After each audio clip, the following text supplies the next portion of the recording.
And the session takes off after the night after the last night in Hamburg, 11th century, as for Kindred has been summoned to a meeting with their sires at the local tavern. As they walk in, the tavern is cleared out. There is actually a man posted outside on guard. And as they're led in, they can see the sires talking, sitting at a table.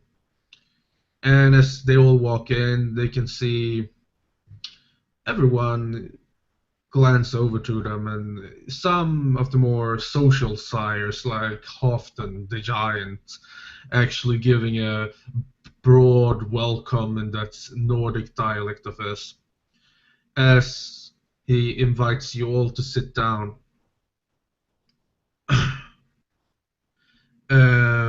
He looks to Simon and inquires you to speak about what you have done within the city and everything, and everything. How are you feeling about the general state of the coterie, so to say? We slew a large monster but nights before, and we brought it to a woman in the castle, and I was hurt in my hand by God, I suppose. My hand hurts pretty bad. He nods. Well, child, you see, God, some say, is very strong with some. It really hurts some of us in a ways that is really, well, bad, so to say. Now, twins, what have you done? Have you done anything besides slaying this monster, or... Mariel is still standing at this point, and kind of his upper lip is twitching slightly on the side as he looks over to Halfdan. No, we helped slay the monster, as it were. Though your child is obviously to be taking most of the responsibility for that. That foolish... Then he stops himself. Perhaps he made a foolish mistake, then. The venture, of course, as Simon mentioned, hurt him when he touched the cross that he carries. I myself have accompanied my brother in speaking to some of the La Sombra in the city, and I made a mockery of a fool mercenary, attempting to move them, as it were, to have them come to our side.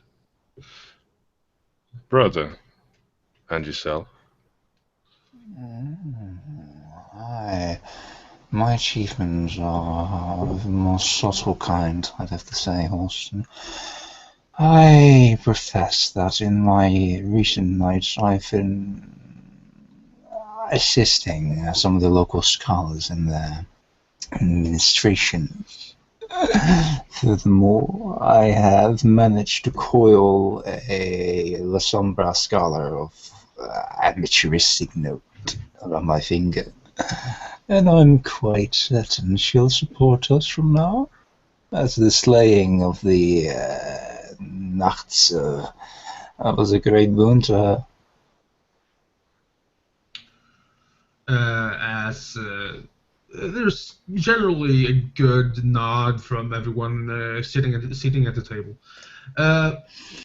As the priest Darrigan takes voice. Well, you see, child, there's many things we have keeping secret from you, and much of that is because we wanted to make sure that everything was on. Well, we could only tell so much truth. You have heard about the sect of servants that opposes us and are our enemies.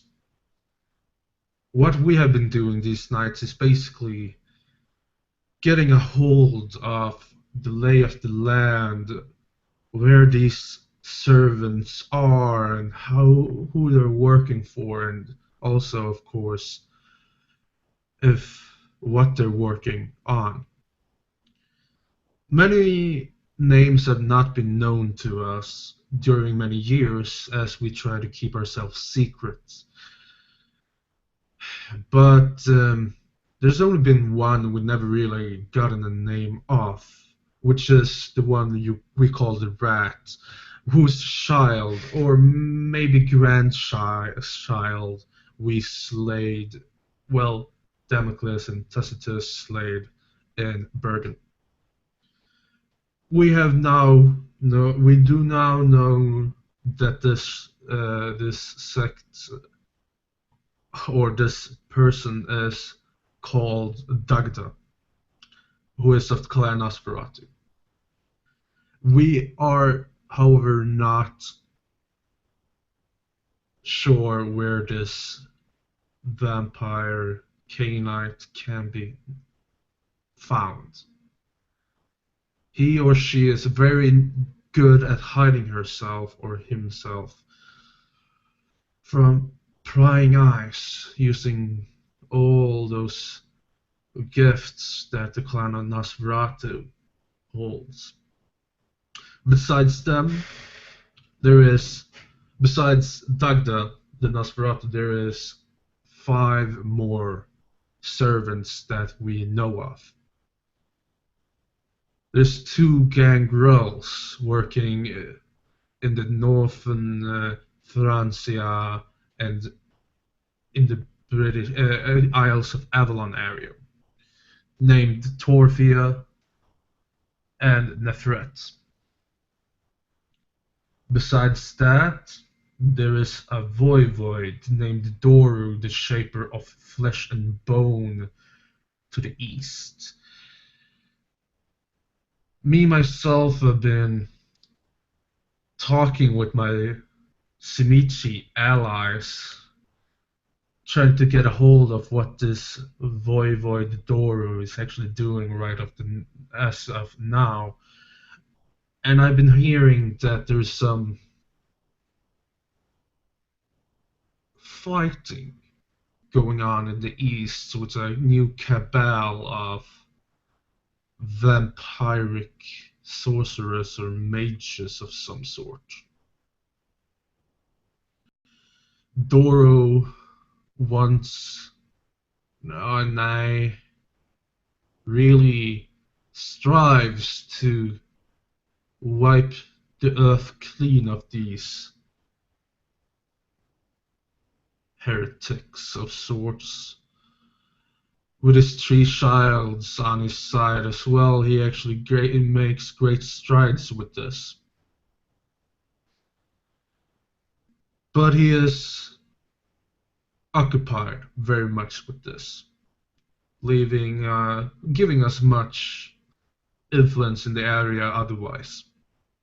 Besides, and going on down the list, there is Claudio, the advisor to the ruler of Damascus. He is of the Salubri clan of the warrior caste. He's a great warrior. None of us have ever met him. He is one of the many reasons that Halfdan hasn't been able to connect with the great clan down south, and he looks to you, Torsten, as he says this. He's blocking many of the transport ships going southwards towards the Ebony Kingdom. Quick, sorry. Would my character know this? I doubt he would even know this, considering it's been 2 weeks to a month. So He would look somewhat questionable. Oh, yeah. And the last one is Leon Joel the Beautiful. She might be the most powerful of the servants as we know of to date. She is an old member of the Franks, the tribe that now wandered into what is now France, and she holds a great grasp over the Duchy of Normandy. She is currently an advisor to her child in Rouen, and her child is currently the prince, giving her great manpower, great rule over the local court of and Duchy of Normandy, and she is also a big player of courts, some would say.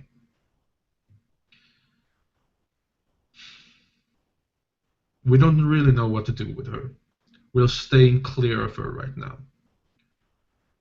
But as it seems, and what we've been doing, is basically carving out a power base for you, to our childs, so you have something to work on. During our long existence, we have carved out an arrow in the whole, our arrow shape in the Holy Roman Empire, separating the East and West, and the kindred on both sides being those of the servants. We now need you, or anyone willing, to occupy the Holy Roman Empire, gain allies, gain domain, and generally gain power, so we can press eastwards and westwards and rid the earth of these scums.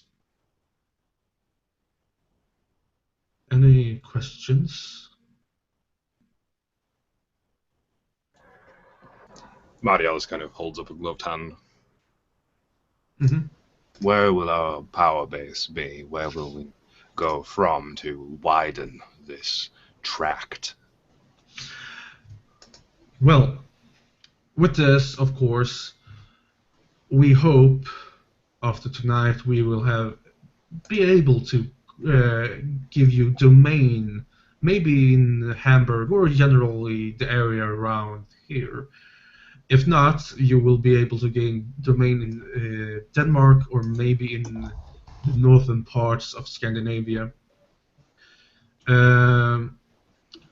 Besides that, Damocles has been working on a trade route, giving power with the traders, while myself has been working on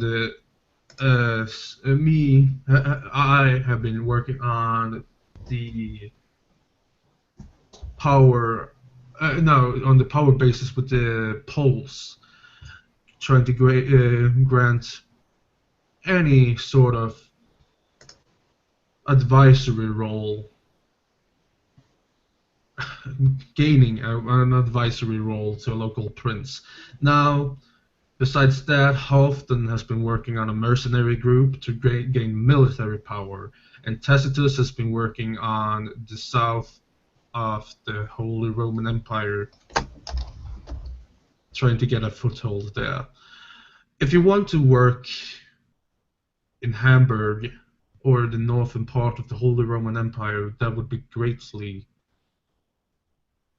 appreciated. Otherwise, you are free to pursue any type of domain or power you so wish. He kind of sits back and he flicks a gaze over towards Tacitus for a second and then back to kind of just the interim of the air between all of them. Wherever my sire thinks is best, I shall place myself and then work from there. As Tacitus smiles as well, looks at you and nods. Of course, you are not really old. No, you're not even released, but we all think that have shown yourself greatly to know about the Cainite society and even how to move and shake the world around you. So we don't think there's going to be any longer stretch of time before you're fully released. But you are free to do as you wish. Of course, if there is any way we can help you, you may merely ask. And if there is no other questions, we see that you would go to this feast with us and mingle and tie down connections that you can use in the fight against the servants.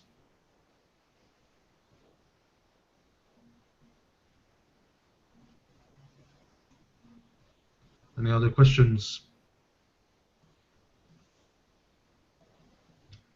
As Darrigan nods. Right.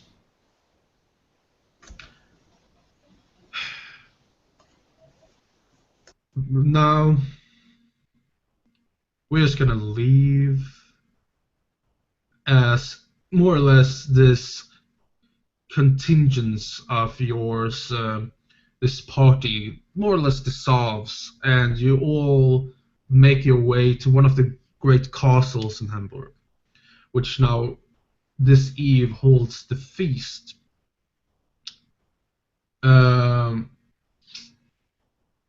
As you make yourself, as you have pampered yourself with nice clothes, and as you walk inside this great hall, you can see servants going around with food and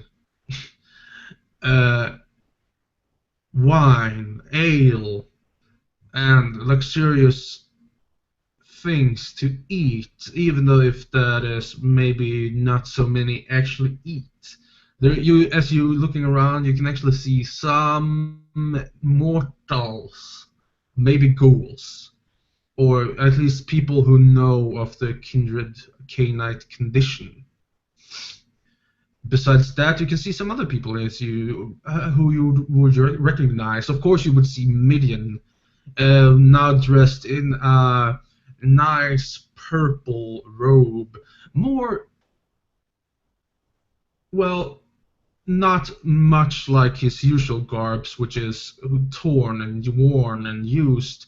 These are actually rather nice.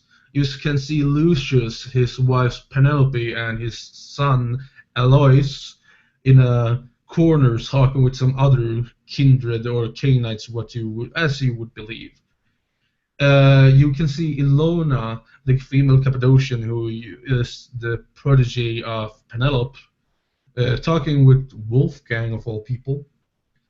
In a corner, you would see Maria just sitting down, reading a book, and as you would want to know, she is actually nicely dressed, pampered in ways that even maybe fits the eyes of Nicholas. You would see, besides them, you would see 3 other females talking with each other. One dressed very much like a man of sorts, short hair, a blade at her side, and it seems like she's out of her element. Besides her, you would see a very beautiful woman dressed in what do you call it? France high fashion from France during this century, and as well you would also see a woman dressed in very luxurious jewelry, talking with 2 men standing right behind her. You In a corner, you would see another horrible, horrible sight. Freakishly horrible.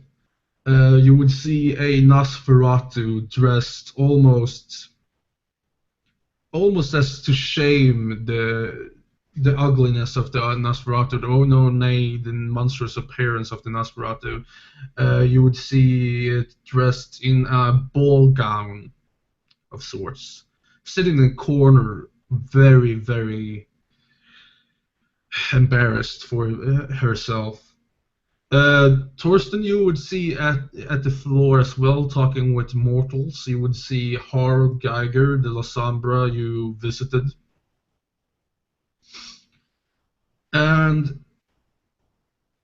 besides him, there is also another man dressed in very high fashionable clothes. A man the two La Sombra twins would have gotten described to them before. This man is Jurgen, the once lower lord who is looking for a mercenary army of sorts. If there was a lot of names and a lot of people going around, but where do you want to start? Maybe introducing yourself to Midian and or Lucius. So we gave the head to the woman, right? With the overall expression that Midian would present it and claim victory, right? Yes. Alright, so I guess we're gonna go to Midian first. Wait, did we give the head? Because I thought we kept the head. Oh no. Oh, we gave the body. Yeah, we gave yeah. some evidence. Yeah, we got the head. I mean, we kept it. I don't think no, we didn't give it to. Yeah, we still have the head. But yeah, we Okay, did. we got the head. Alright. Yeah, sorry. Yeah, I also think we should go to Midian personally. Mm-hmm. Anyone else? Yeah, I'll stick on the going to Midian. That's fine for me. Yeah, Torsten will just cluster them as he's horribly out of place at this event. And he looks visibly disinterested. I'm not going to fake that. This just isn't his jam, so to say. He'll just look around a bit, see people talking, being all friendly and nice to each other, but probably lingering glances tell a different story. As you approach Midian, he bows to all of you and smiles with a great wide smile as he opens his mouth to say, "Well, great to see you here. It's great. Welcome. If you see something you fancy on that to eat, you may imbibe, of course. Do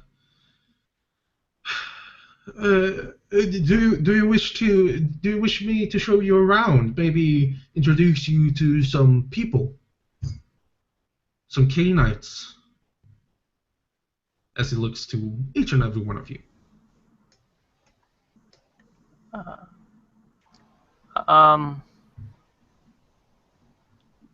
Do you have the monster we killed?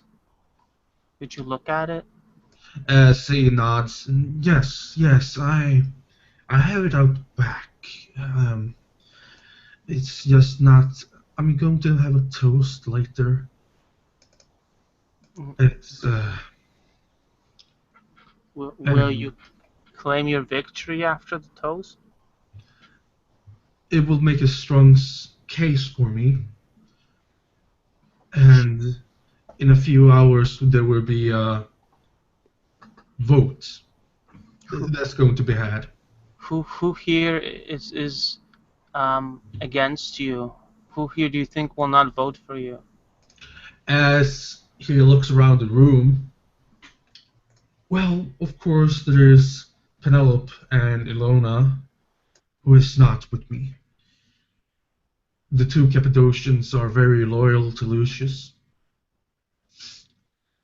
There is Claudine and Nadine, as he points with just slightly trying to be unnoticed, not making any grand gestures of any sort towards the three women talking. Everyone, with the one woman who is actually more dressed as a man.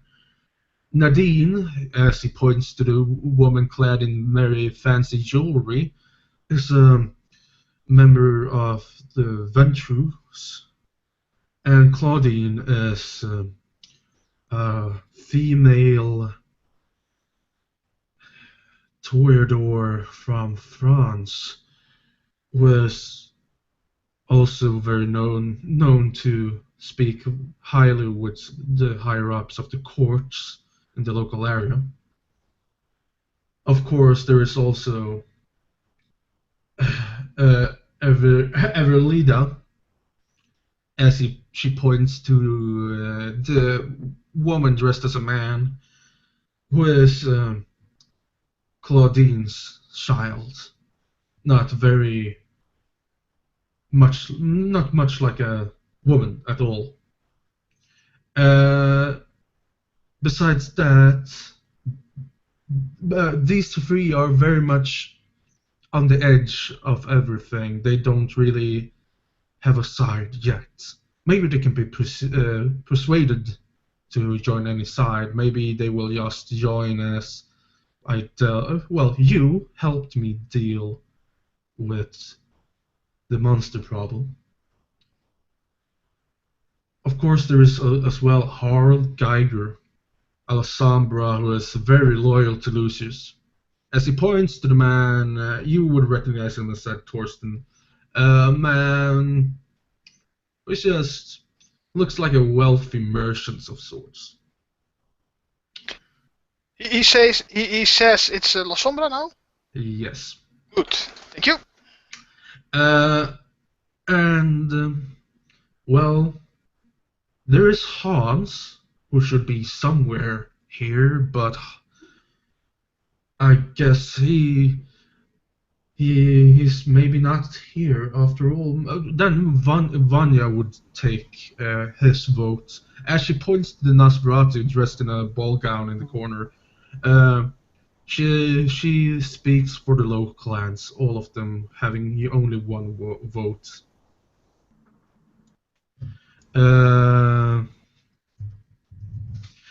And of course there is Jürgen, as he points to the man who the twins would know as Jürgen.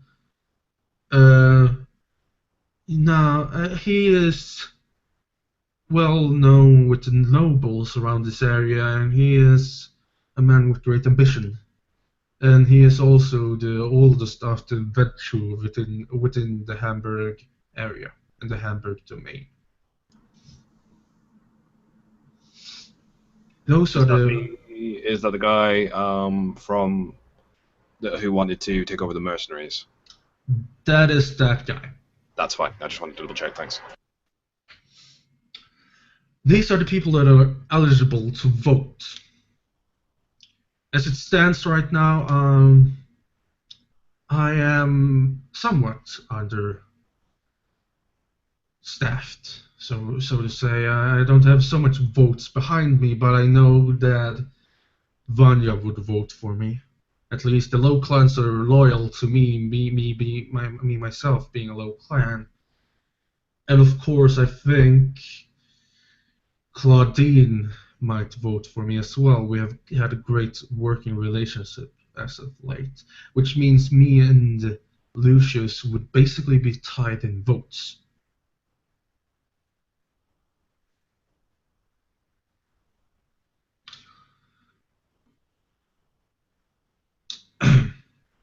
But if you wish, I can introduce you to any of these people.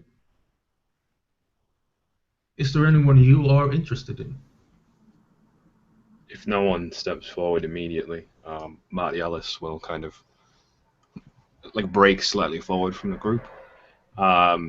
He looks exceptionally uncomfortable. He's kind of decked out in these resplendent blues and greens, which are a terrible match for his pallid complexion. It's just these extremely bright colours that someone has dressed him in. And he wears a cloak kind of off-center about him. The clasp should be here, but he's tugged it around so much that the clasp is now sitting kind of dead center in the middle of his body, which is the wrong way to wear it. Not that he cares or seems to at this point. He just seems to like tug at his kind of finery and occasionally like angrily look over at Torsten, who I imagine is not wearing any resplendent finery at this point. But he will raise an ungloved, pale hand to the person speaking. I would appreciate if you could introduce me to this Jürgen. I have things I need to speak to him about. Well, of course, of course. No worries about that. Yes, follow me, follow me. As he takes you towards Jürgen, and as the party follows in suit,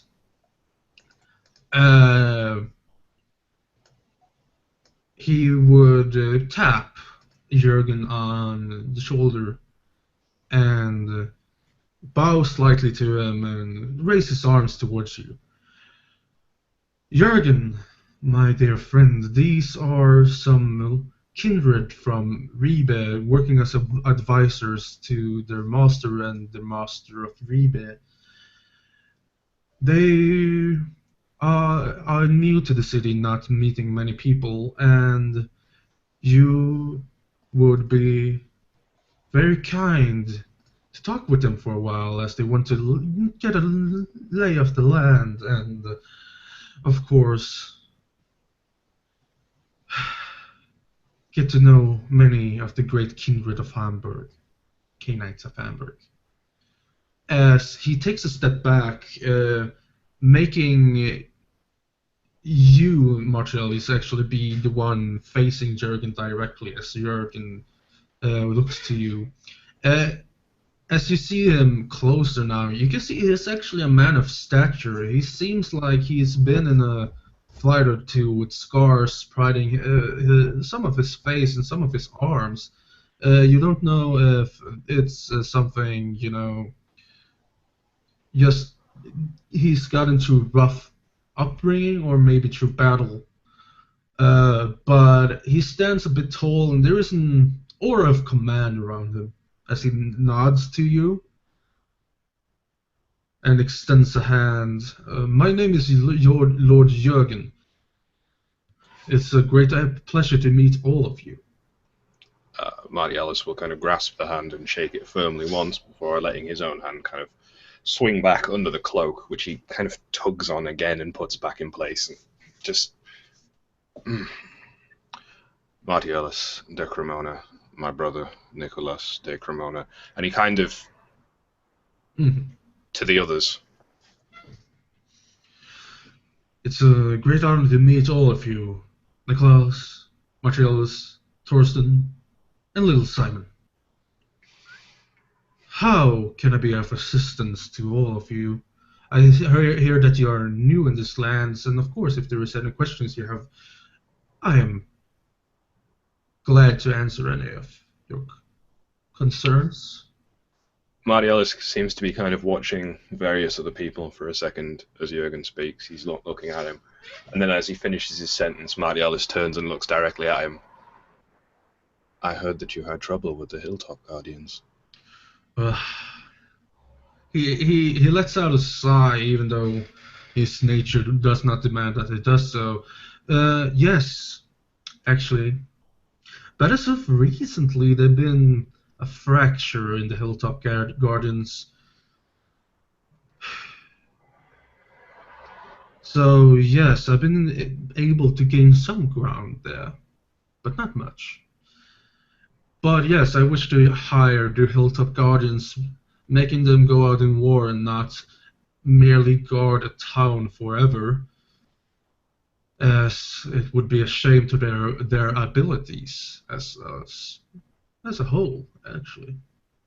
The Lucius has been having them on guard, keeping them to just stop petty theft and one measly riot, he says. That was more or less only a tavern brawl to begin with.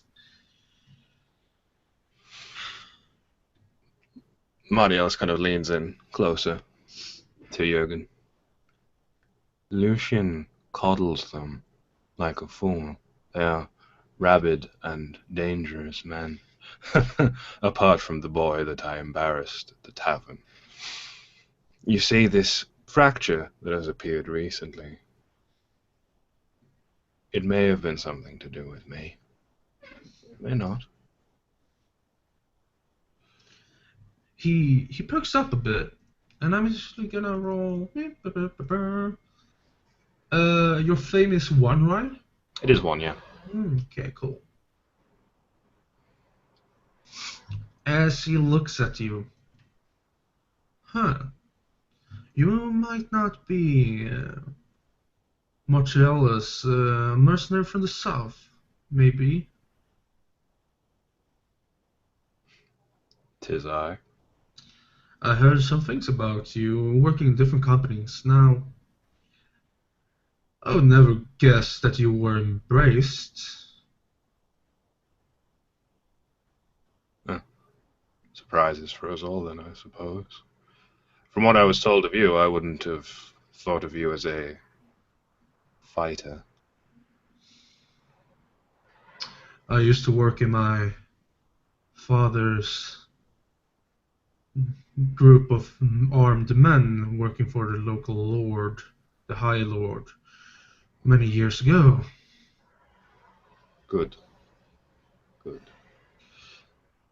Yes, they frequent a tavern. I'm sure you know of this. I spoke to one of them there. What was the guy's name again that I spoke to? Was it Elric, I think? I can't remember it on top of my head. I'll say Iran then. Iran or Yeah. Iran or something like that. That's fine. Or I'll just refer to him as the person I spoke to. A giant of a man. Not so much second in command, but he does have some pull with the boys. He tells me that they are intaking children at this point, whelps, untrained, like the dog that I embarrassed in the street. They are, at this point, in my eyes, poised to fracture completely. I would undermine the captain. He is too bloated and ready to rest on his laurels with this Lucian fellow. Yes, I think that Lucian has flaunted his gifts one too many times and actually lured the captain to be entranced by him, or maybe completely madly in love with him, doing anything and everything he says. Huh. I thought as much. I've heard of that captain before when I served in the South. He had a brilliant reputation, and this is not befitting of him. In my opinion, it would be best he was removed. Say, if this man was to be removed, do you think that your friend, this giant of a man, would take command in his stead? More than likely, and if he did not, I could do it myself. He smiles. Moshiralis, you're a man of great stature, and I can really see something coming of you. If you ever need a job or some type of occupation, I would know that I've been trying to recruit Wolfgang for a while, as he smiles to Midian, standing almost next to you. But Wolfgang is very loyal to Midian here, but I would need a commander of sorts, as I'm trying to crusade against my brother. After these festivities and after you have done your work as an advisor to the man, the beast in Reba, are you free? Someone you can hire? I very well may be. Upon that time, I will just speak to you then. And I would say that you do me great service if you actually maybe take the command, or maybe make your man take command of this group of mercenary hilltop guardians, as the current commander might just get in an accident. Of course. You know, recently, and he leans closer still, our group has gotten rid of a monster, it's been said, around these parts. It was Midian who saw the ability in us, not Lucian. And Midian who will reward us. I think that Midian is a man, as I see him now, with many great things ahead of him. Now I maybe know who I should cast my vote on in the upcoming, so to say, election. He leans very, very close to Jurgen now to whisper in his ear. His eyes flicker about as he does so. Lucian is harder to push in certain directions than Midian. If only for that, he is good. He leans away and just nods. As he pats you on the shoulder and nods to you. It was a great talk. Now, if you don't mind, I actually have some merchant nobles to talk with. As he bows to you all once again and returns to his conversation with some mortals or ghouls, as you would, as you think at least. I'll kind of flow back into the group and allow whoever wishes to take the lead from there. He's a little bit socialed out now. Do we know which Cainite is in charge of the church stuff here? That would be Midian. Okay, we'll just talk to Midian. But you know what? I'll go back to him for like a second, Mm-hmm. and I'll say, do the churches here have relics of the saints?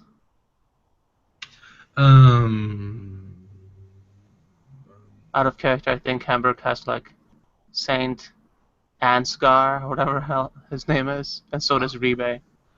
Have like relics of him in this Yeah, time. he for the hell of it, he nods. He nods. Okay, I smile and just stand beside him. Now, if there is anyone else you would like to meet, of course, there is the the group of Toreadors and Ventrus over there. Anyone you would like to talk to? Is he talking to me or the group? Oh, the group as a whole. Yeah, Dolph, go ahead. Thorsten will just still be somewhat looking around, being uncomfortable. For this occasion he's not going to hide which clan he belongs to. It seems he's one of the few here, and he stands proud. He doesn't have his arm covered up basically, so it's visible from what clan he is. He will just search for his sire for a moment, and he wants to relay some information quickly on some of the private matters. So he will just take his leave, somewhat of the group, and start. Well, I would say, is he confiscated? Confiscated. Is he walking around differently here, or is he still towering above everything? He is obfuscated as a tall but not giant of a man that he usually is. He stands about 2 meters, which is really tall for this day and age. And he's obfuscated as a more or less beautiful blonde-haired man. Talking with, you see the oddly dressed Nosferatu in the corner. He'll just approach and wait. He will make sure he seems that he won't interrupt their conversation because he doesn't know what they're talking about and how important it is. But he'll just make sure he's noticed and giving some sort of symbol, and he just waits till he notices the conversation is dying down somewhat. You can hear that when you walk up. He's talking about the low clans of the area, and as he sees you, he invites you into the conversation as a whole, and he places his hands upon you and says, "This is my child. This is Torsten. Here, meet Vanya." And she nods to you and says, "We have already met." Indeed. It's good to meet you again. As he sees a lot of people making some of the small bows, and he's so out of place, he just does that. Hopefully, he doesn't strike too much out of place. It is a small. And as you do that, she actually says, "Save your courtesies for someone of the high clans. We here within the low clans, we don't care too much about the etiquette, even if we might just do it in front of the high clans." Did you find everything you wanted to find this other night, Torsten? Was my information of help to you?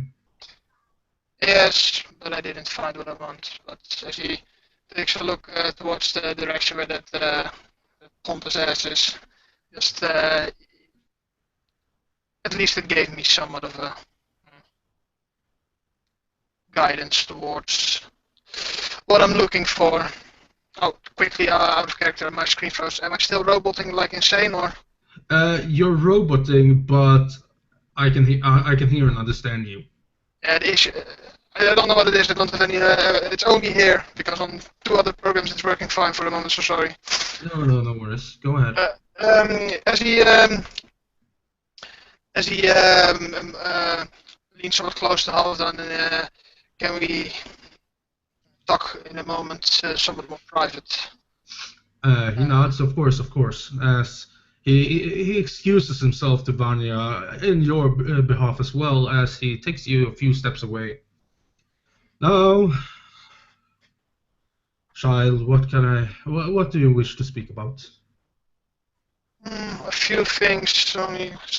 Something that just came up here. Something about ships blocking the Ebony Kingdom, and someone was looking at me. Why would someone be gazing at me in particular for this? You see that our clan is not native to these lands. Well, of course, there is the clan up in the north, with me and a few others leading the charge of our clan. My brother as well, being very influential within the northern trade. But the main head of the clan is actually down south in the Ebony Kingdoms, in the Kingdom of Egypt. Would he know where this is, or is he too uneducated for it? Just academics one, so. I think you're actually. It's out of your league. You don't really know where the fuck that is. Maybe you heard tales about countries far south, where more or less the entire continent is a dune of sand and hotness. It's rather unpleasant. Are they same? Some of the as you can see, it's genuinely interesting. Also, a question: are they the same as us, or are they? Me and you, we come from a different caste, much like you heard about the caste of Salubri. You heard about Claudio, the advisor, the Salubri of the warrior caste. He is much like us. We are also warriors of our clan. My brother, on the other hand, is not. He doesn't have the strength that we do. but instead he can turn, much like me, fool the mind to be invisible. The rest of the head of the clan down south is very much spiritual, but still, in a way, worships the same gods as we. We just have our own spin of it.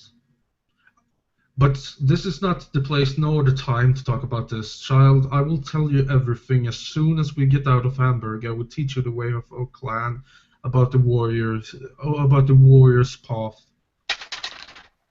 As Thorsten just nods, but he can see there's definitely some interest in this, and as he will say, then I'll also refrain from the investigation I was doing in Hamburg. I will inform you of the results once we get. As he quickly takes a look around, is there anyone in particular I should meet here? He does a big shrug. And he bows down. I might play it off really good, but I'm not too much of a talker, a politician as they call it. I'm more of the go up and hit them in the face, ask questions later kind of guy. I think you are much more suave than me. I don't know. I don't know much about these people here, but Vanya seems like a good little lass. Thorsten just snorts a bit at it's being said that he's somewhat more suave. And he just shakes head for a moment and he takes a look. Yes, well, one last thing before I'll mingle. As he takes a look around and just I have encountered some hostilities towards us. As this Lucius man, as he will point, and will not really covertly or really sneaky, like he will just point toward, if he sees him, towards him, calling us scum of the earth. Child, it's often that it comes to that, especially with our clan. Don't pay him no mind. You are stronger than him in any day, any night. Now, go about, talk with more people. Thorsten just agrees, nods, and somewhat morphs back into the group. During this time, William, you wanted to do something. Yes, I would like to talk to, what's her face, Penelope and Ilona.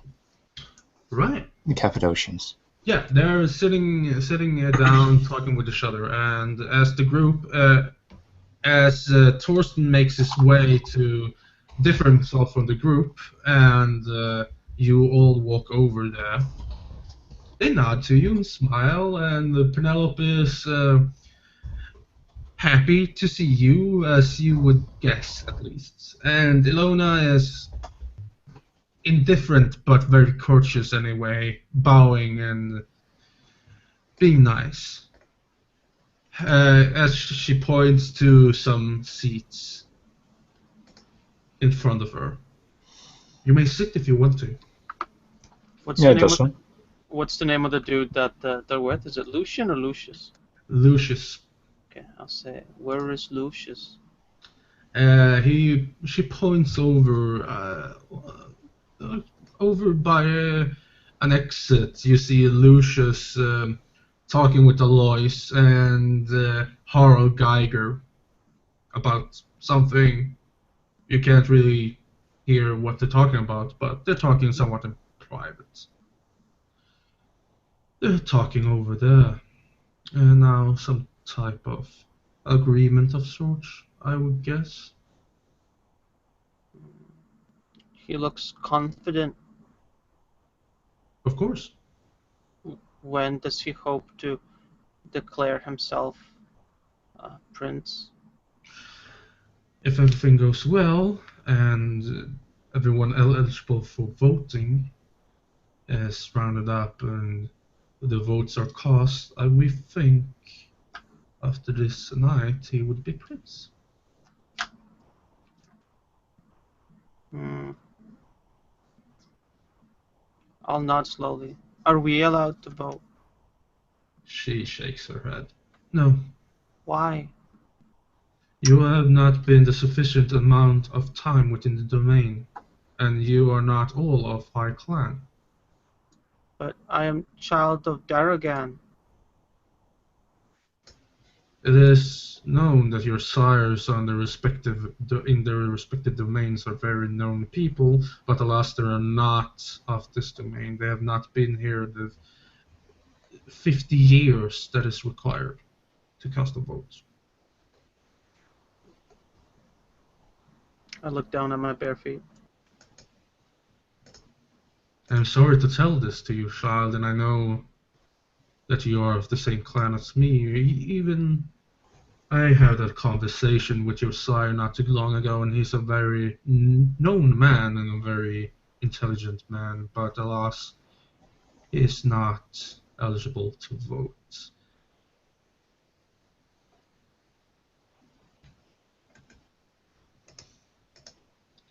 Now, Nicholas, how are Yes. you doing this night? Who's this talking now? Is this Penelope. Oh, Penelope, yeah, that's what I thought. I'll take a seat and I'll just say, well, I am doing most proper, I suppose. How are you? I'm fine. As said before, I'm just waiting for the festivities to end. We are not, and she looks to Ilona, very much of the festive people. We're scholars, much like you. Yeah, yes. And, pray tell, why would scholars throw in a lot with Lucius? As said, me and Lucius are old friends, nay, lovers. Ah. We are from the city of Ravenna, in the east of Italy. And after the Lombardies tribe came and ransacked our city, and our prince was killed and diablerized by one of our coterie friends, I took my head at that word. What? What does that mean? No. We've been together since then, and just a few years ago, Alois came around, bringing the family, as you would know, to a full-ended circle with a loving child in the relationship as well. I see. Still, would you say, and a question perhaps, for scholar, it's also fitting, you're Christian as well, aren't you? She nods. Ah, and you too. He points towards Ilona. She would nod as well. What's more important, identity-wise anyway? Would it be a scholar, a Christian, or I suppose a wife? As it stands right now, I stand with Lucius through wet, to fire, to rain, to harsh winds, through earth shakes. What about you? He points towards Ilona again. Ilona just looks to Penelope and says, I stand with my mentor. Ah, a mentor, of course. Something natural, I suppose. So what is it exactly in that man then which encourages you so? And I'm not actually gonna say anything of that because she's just going on a rambling note of love declarations, about standing fast, about being the most lovable human, canine being ever. That he cares about everyone and or everything, and what words that can only come from being bound by the blood on the third degree. What a lovely, emotionally Cappadocian you are. Marty Ellis will leave at this outpouring of just juicy details of how great this person is. Uncharacteristically, I suppose he will leave Nicholas and kind of wander off towards. Who do we know is more martial here in terms of stuff? Well, of course, there is a woman with a sword and dressed in men's clothes. There's Wolfgang, who is a warrior and who works for Midian. Mm-hmm. And that would be about it. If you're not going to talk to Alois or Lucius. No. Who's this? Did I get this woman's name? You know her as Everlida. Everlida. Everilda. Oh, Everilda. Okay, I will make a beeline for her, but I'll let you continue there. As Thorsten as well, you are done with your conversation with your sire at this point. Who do you wish to join? Sorry, what did you say? My connection seems to be cocking out in this hangout. You are done with your conversation with your sire. Who do you wish? Do you wish to join Martialis, or do you wish to join Nicholas? I'll join Martialis. Martialis since he's more of a warrior oriented, and I'm going to rejoin for a moment after when I do that. As the conversation, the declaration of everlasting love ends, Penelope smiles, and that is why he is a wonderful being, compassionate, loving, caring.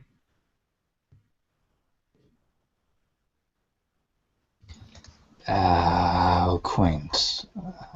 Thank you for your time, my lady, and I wish you a very auspicious evening. And he'll rise, but he won't walk away yet. He'll wait for her goodbye, essentially.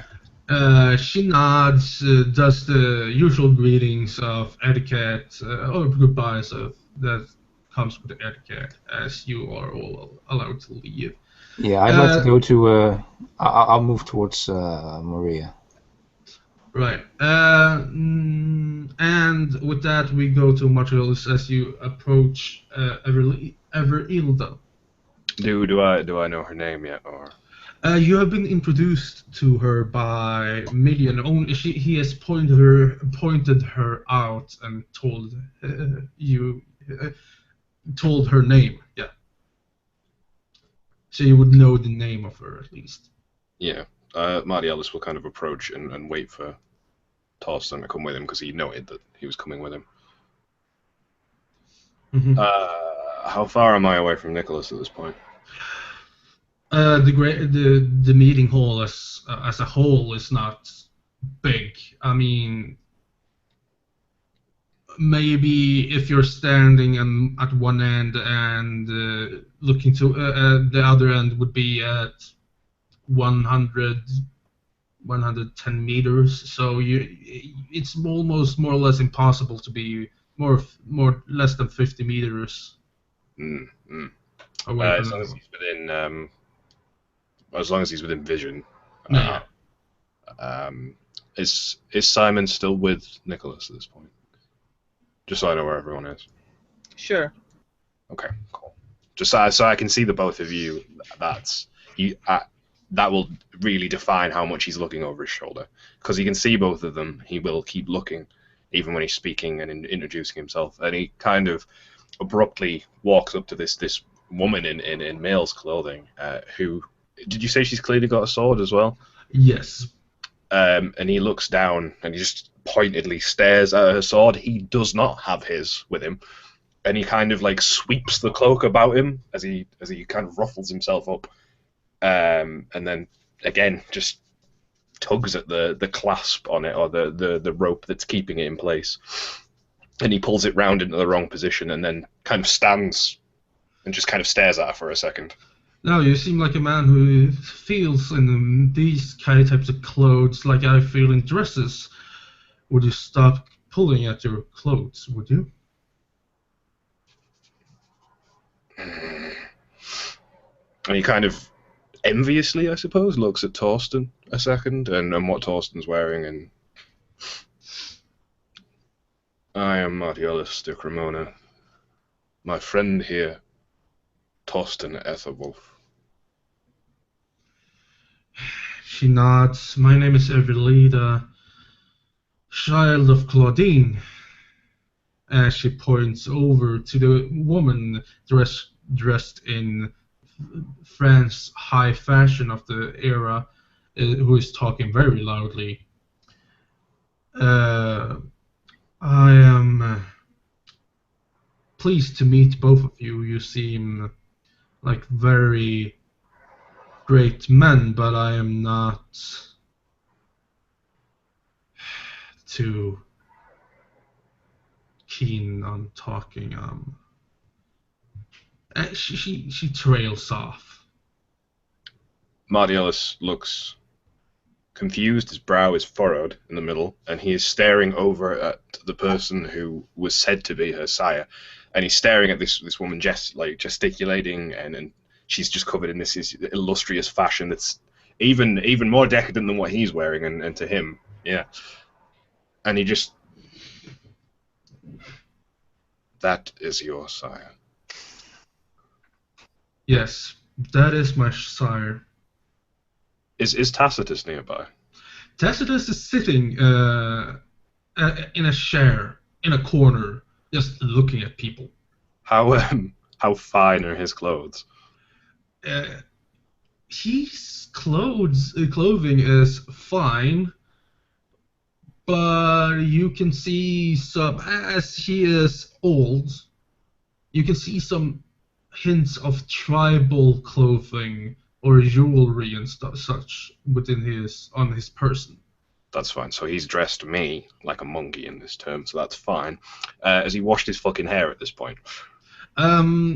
As with traditions of, how often people actually fucking wash themselves in this time and age, Torsten would be the fucking most washed person in this room, as Nordic tradition says that you should wash every Saturday. Oh, right, okay. So, being that it is that he looks fairly, I don't know, grotty, a little bit weather-worn, almost, I suppose. Oh, yes. At first glance, you wouldn't see Tacitus as a man of lordship of any kind. He would seem more like a wayfarer or maybe a warrior, but as you would know, he is actually of warrior birth. He fought in tribal wars when other Lombards actually went into Italy. Yeah. With that in mind, there is a kind of a glint to Martialus's eye as he gestures with his head and kind of with his body towards this kind of lone old man eyeing people up that is Tacitus, and then he looks back to Everilda. Isn't it strange that my sire looks as though he could have sired us both in this situation? She cracks a smile. Well, of course. Your sire seems like a powerful man. I've never seen him before now. I heard his name, of course. My sire never shuts up when it comes to gossips of sorts. Say, I heard he has a brother. Is he still alive? He just kind of perks a brow at that. I don't ask certain questions. I heard he had a twin brother who was embraced at the same time as him. And he looks back across the crowd to his own reflection, who is no doubt fiddling at this point, as he does when he is sat on his lonesome. And he just kind of... interesting. As you hear the clack of shoes coming towards you, and you see this great monstrosity of high fashion coming, almost, as some would say, and you would maybe raise fear as someone would raise fear as facing a dragon, as this woman of high fashion, of high society comes forward to you and in good voice says, "Oh, Evelina, have you met a wonderful man? Say," and she looks to the both of you, "Any one of you eligible for marriage? You see my little girl here needs a man to teach her what a true woman truly is." When Martial speaks, it's as though, when a blade is clanged against by a hammer in a forge, and it's just a resounding kind of... And he just says, "I am without wife." As she looks to her child, and she looks to Torsten, and you. Thorsten is just somewhat, as the conversation steered towards someone, he's just a bit looking around and he notices he's being addressed and he doesn't... No, I'm spoken for. As she nods and a frown comes upon her. "No, but you, what is your name?" As she bows to you, Marcellus. "My name is Claudine. It's a great honor to speak with you." I'm Martialis de Cremona. And he kind of gestures almost automatically, almost robotically, if those things existed in this time and place. "My brother is Nicholas de Cremona," and he points all the way across the hall to his brother, who is not even part of this conversation. Mm-hmm. "And you are, of course, both of Tacitus blood, I think." His hand drops abruptly back under the cloak, which he then brings out again to shift at it, and then nods. "Well, of course. I heard much about you. Tacitus is a man of great strength." And she's almost walking around you, eyeing you up and down, looking at your clothes, looking at everything you have on you, inspecting you. He doesn't really look at her. He's kind of almost locking gaze with her child at this point, and just kind of raising an eyebrow at her. "So, would you be interested in a marriage of political means, then? Or do you maybe, besides your brother that is, have any other human relatives?" He just kind of stares at the child and then switches his view to Claudia and abruptly says, "How well does your child fight?" "My child, I'm trying to train it out of her, but she is a trained sword. Her father wanted a boy, never got one as battle claimed his crown jewels. This is his only born, embraced to spite him." And he is now almost kind of ignoring Claudia and just looking directly at this specimen, this unusual thing. And he actually addresses her directly. "And you, can you fight?" Of course I can fight." Really now. And he looks at Torsten to see Torsten's reaction to this, this rebelliousness. She almost grabs the same posture as you and almost walks up to you, baring her chest. "I can fight better than any man I've ever faced. I think I can fight better than you. He will lock eyes with her at this point and just kind of. He is. How tall is she compared to Marialis? Marialis is quite tall, but not massive. She is not too tall.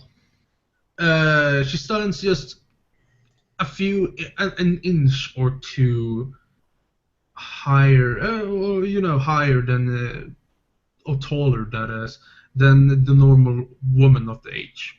Yeah, he's kind of staring down directly into her eyes, and he's just saying nothing. He's, I suppose, a small kind of grin tugs at the side of his features, but his eyes don't swim or move away from her. They just kind of darken as he just stares directly in her eyes.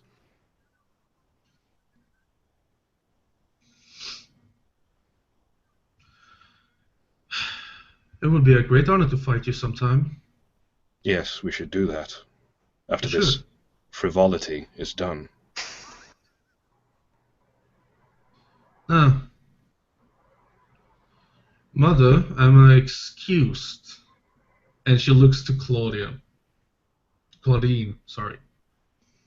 And Claudine just, yes, of course, you may do whatever you wish, dear.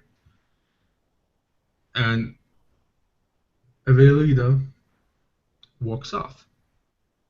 Yeah, Marty Ellis will just kind of watch her walk away. He's actually staring at a sword, of all things, as she walks away. Would you roll me intelligence craft? Yeah, or is it something to do with the sword? Yes. Is it crafts or melee then? No, do melee, actually. Yeah, you do melee. Yeah. Intelligence melee, yeah. Yeah. 4. And speciality would apply as well. Okay. Because, it's swords. Okay, let's get rid of that. 1, 2, 3, if it's standard.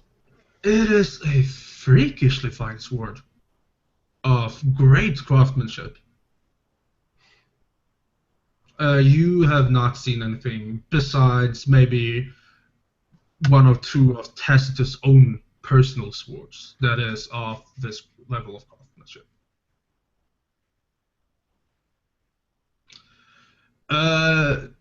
As Siggy would see, no, it's not it's not the Damascus sword. Unfortunately, we don't have Damascus steel yet, otherwise I'd be on that shit. He kind of, he looks at what he can see. Where is it in a scabbard or is it just in a frog? It's just in it's like just in a loop.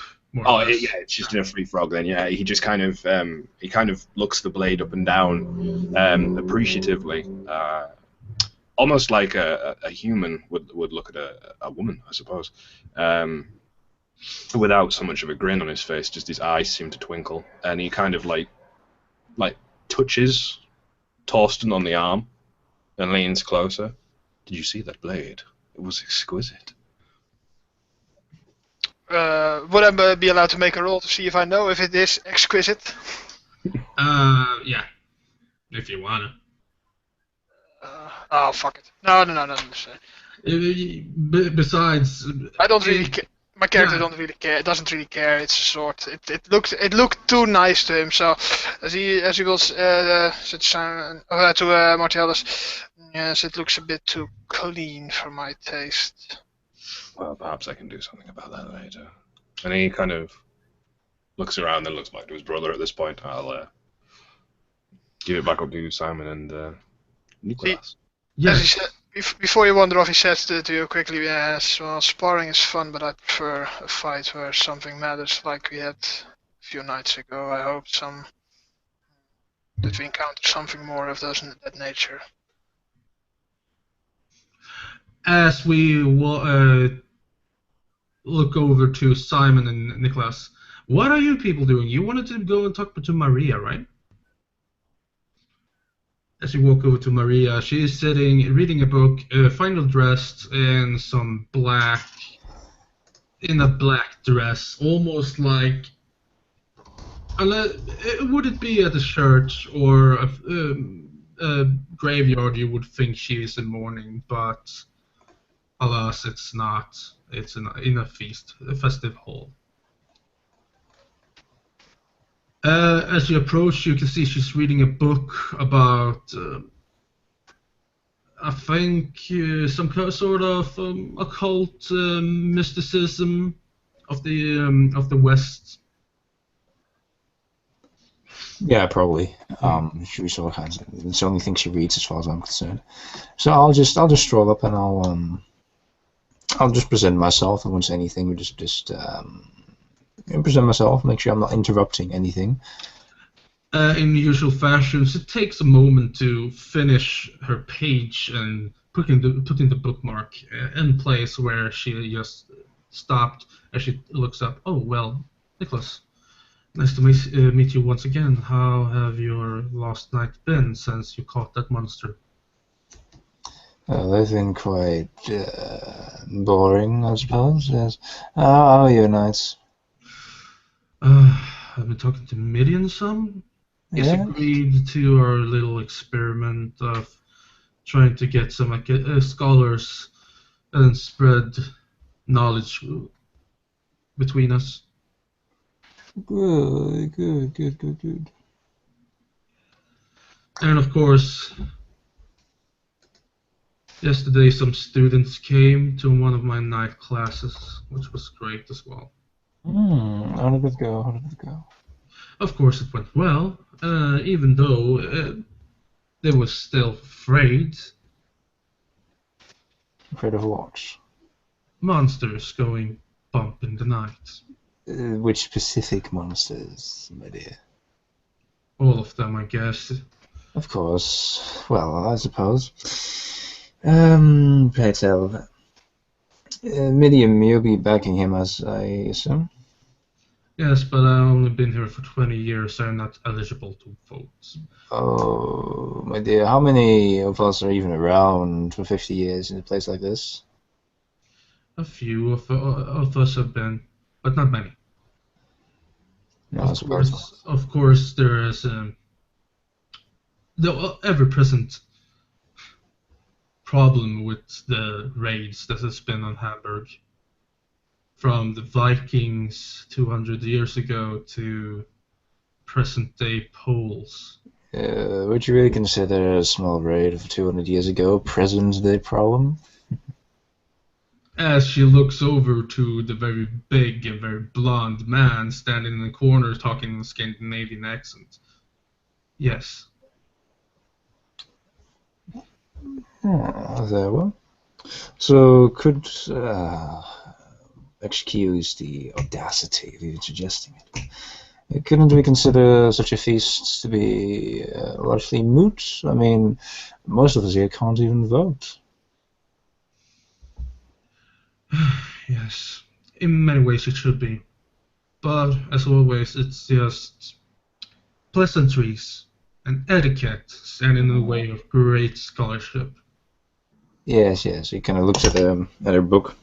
Yes, I can tell you're not one for these sort of things. But that's quite understandable, of course. So have you heard anything interesting, or have you just been reading? Well, besides Claudine spilling about every sort of gossip from the West and talking very much about my clothing, not much.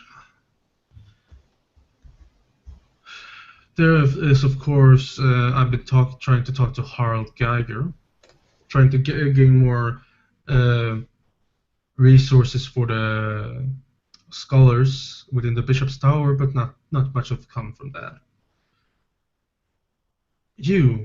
Have you heard anything? And she looks to Simon as well. Or you?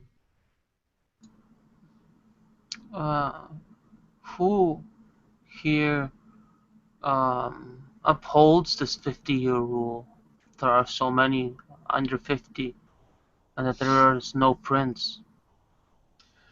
Well, it's basically one of the agreements of Midian and Lucius that anyone who should be able to vote for the princedom should be someone who has been in the city a significant amount of time, who knows the layout of the land and so on and so forth, and is of course of the high clans, because in Lucius' mind and Lucius' eyes, only the high clans are deemed worthy to establish what is to be a prince. Hmm.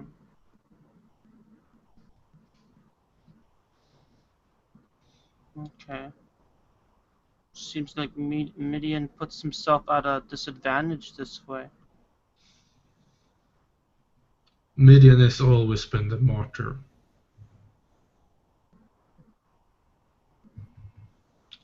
Giving up so much for so many.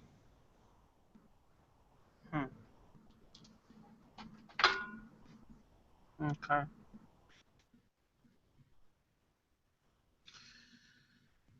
And as this conversation goes on, just as you're about to spark something else, there's a tapping and a ringing out of a goblet as you see Lucius drawing the attention, and almost as if you cannot stand to not look at him, your heads turn as he addresses the hall and says that there will be a voting, and this voting will be behind closed doors in the room next door, and anyone eligible to do the votes, to join in on the vote, or to leave and come to this room. A great many stand up, leave the conversation, and walks into the adjacent room, leaving your sires and a few others. That would be Maria, Evelida, and Wolfgang, and Alois to be by yourself within this great room. So I'll go back to the group, I guess the other two. Stand with them. And your sires as well, form a group of talking there by themselves. And they join you after a while. If it's possible, before that, Torsten wants to have a little chat with Simon. Oh yeah, sure. Sure, buddy. So as you're approaching the group, Torsten will see you coming, and he will approach you for a moment, and he will ask if he can see your hand. Alright. I lift up my hand with the burn marks in it, the cross. So there's literally a cross in your hand. Yeah, it's burned into it. As he falls somewhat, sits on one knee to take a better look. Say, child, what caused this? It's very hard to hear you because you're going sorry. robotic again. Hold on, let me reduce my bandwidth. That's probably me again. Alright, go. If you want me to rejoin, I'll rejoin, but... No, you sound better now. Okay. As he takes to a knee and basically Now you're completely quiet. Yeah. God I heard God damn it. damn it, I hate this program so... We can't hear anything you're saying. Better now? Just increase your volume, maybe. I don't know. I think it's your microphone acting up. It's not. It's just getting low, really, really low, so we can barely hear you.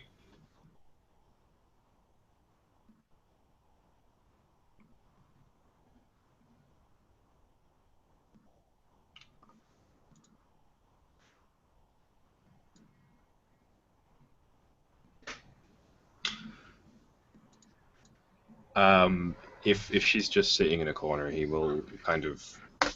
Can you hear me now? Yeah, I hear you super. You're great. No, I can't hear you guys. So this is just peachy. You can't hear us? Jeez. Oh, fuck's sake. God damn it! Is it better now? Yeah. Yes. Can you hear Yes, us? nigger. There we go. Sorry for that. As he asks you, what caused this wound, child? The one that's referred to as the Ventru. When I took his hand, it burned, and he was carrying a cross within it. But isn't that the symbol of your God? Yes, it's Jesus that died on the cross.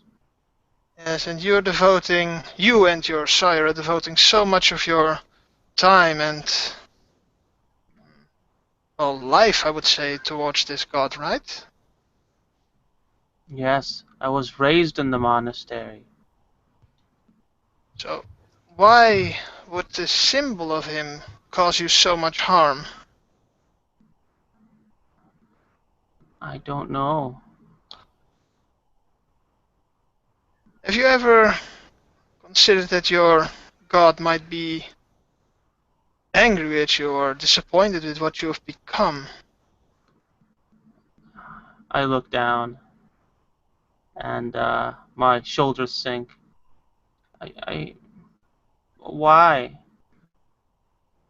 I do not know, but you see, some of us, we all, well, most of us have something we believe in. You see, my God chose and blessed me, as you saw what happened with the creature. I am granted strength. I would mm, advise you to take a good look at your devotion. It would be a shame if you were to devote so much time, your, well, maybe eternal life, into something that doesn't want your devotion or is bent on punishing you. I look back up at you, and I got like puppy eyes, and but I always did everything they said for me to do, and they said I would go into heaven, and now Jesus burns my hand. Yes, it might be a wake-up call for you to start taking a look around, see what else. This is basically quickly out of character. He's not trying to recruit anything. He's just trying to. Cast out. On my face. All right. Yeah. I put my hand in yours, and I'll nod. There's so much literature around. Talk. See what the others as he just nods towards Matthias and Nicholas. Which ways of thinking there are. Get some more information. Take a look around. You have such a long time ahead. It would be such a shame for you to waste it all on this God and working to get yourself into heaven. You saw when that creature fell. Do you think that creature went to heaven or hell? Your definition. To hell for sure. But why? Because he killed people, and he broke into their home, and he didn't go to church on Sunday. Yes, but and as he makes a motion towards your sire, didn't he take your life as well? But he saved me. His people saved me from the forest when my family didn't want me, when I was just a baby. Yes, but he also took your life, didn't he?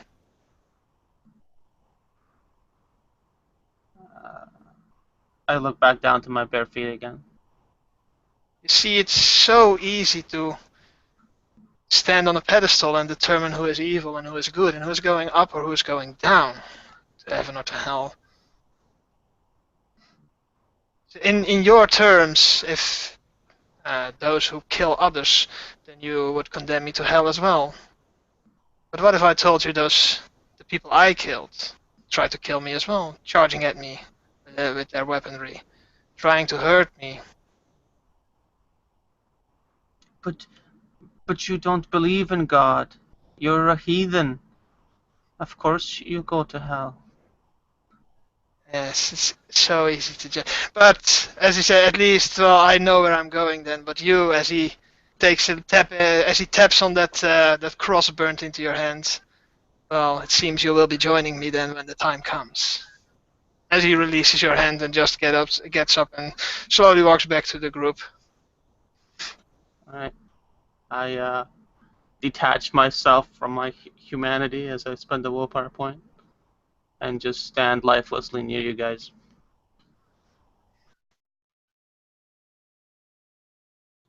I resist the urge to pick Simon up like a spear and throw him. You were saying what before that, Martellus? Oh, yeah, he keeps kind of because the room is now cleared out quite a bit. It's obviously just them, their sires, and the middling nobility and whatever humans were left in.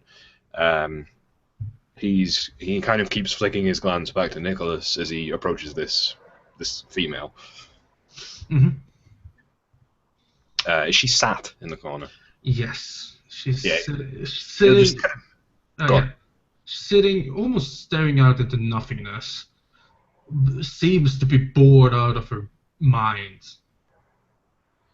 He kind of approaches from behind her and just stands stock still behind her. And there's a rustling of his cape, I suppose, that he's wearing, and he just out loud, possibly too loud, when there's so little people in here now, because he was used to talking over the din. Who will your sire vote for, do you think? I don't know. My sire is a frantic, impulsive woman. I think whoever fits her best in the moment. I do know she is somewhat scared of Lucius. His childer is a whelp. I beat him in a duel.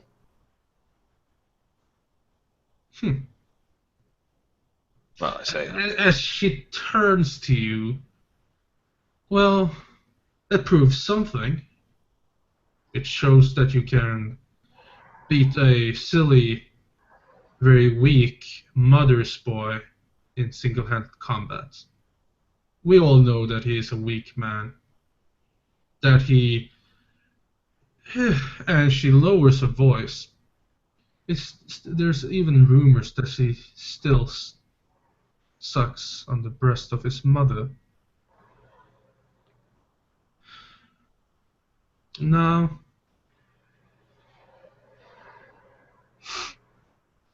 He looks around a little bit.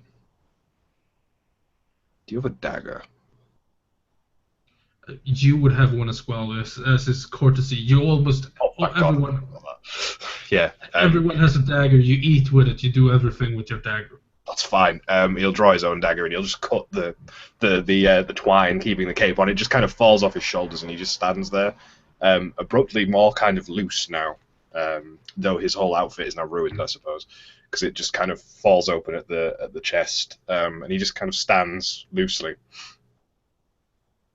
It really proves nothing at the end of the day because that child was a fool, and anybody that brooks that much of a fool in their family does not deserve to rule in my eyes. I hope that your sire sees that, but I imagine she won't. My mother, as she wishes me to call her, is a woman of tradition and etiquette and everything that is not me, and obviously not you. I'm a more martial type, more of a grounded, down-to-earth type. Ever so willing to take up sword, to take up everything else and see art form in a way different from my mother. She does not care too much about men being men. It's all politics for her. Is that why she stopped you from fighting that creature that was terrorizing the town? Yes. I've been itching and begging my mother for 1 month now since the first killing appeared to go and hunt the creature. It was our coterie that hunted and killed the beast, you know. And I'm very, very envious of all of you. As she almost frowns a little bit. You can see that her lip dragging to the side, almost in some sort of aggravation over the situation as a whole. He climbs over the bench and sits down next to her at this point. He's not looking at her, he's just looking ahead. He just rests. There's no way that you could change what your mother will vote on, is there? She doesn't really heed my counsel. I am, after all, a child despite a rival. Such a shame. Indeed. You do realize Midian, of the two of them, is the easier to deal with. I think my mother thinks that as well. Oh, perhaps there may be some light, or darkness, as it were, in this evening. He looks back over to the rest of the coterie and notes that, his snaky friend is talking to the young Cappadocian, and then just perks his brow. What's Nicholas doing at the minute? Nicholas is just sitting off in well, not necessarily a corner, just more or less alone. Or you can see he's rather not mingling actively with anyone. Tends to stay to himself. He's fiddling a bit with the sleeves of his robe and just looking. I mean, there's no books here. There's no books to read. Maybe he unravels a small scroll and reads that from time to time, but he seems bored. Noting this kind of restlessness, I suppose, that Nicholas is beaming outward, he will nod to the Toreador, and he'll just kind of stand. I must return to my brother now. And he just strides pointedly back across the hall and sits directly down next to Nicholas. And loosens as he does. And just seems to...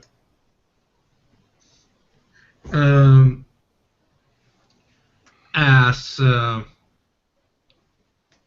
this happens, people begin to walk out of the room adjacent to this festive hall. And Lucius, once again, draws attention to himself. And anyone can see there's rage on his face, almost embarrassment. As he says, the election came to a conclusion.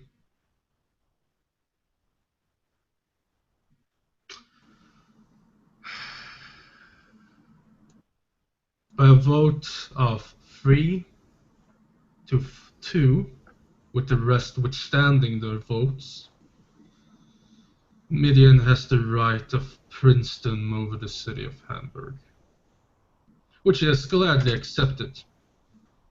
So if you would all raise, as Midian begins to walk out from the room as well, to the new Prince of Hamburg, Midian, as he stands up and stands aside himself and very reluctantly bows his head.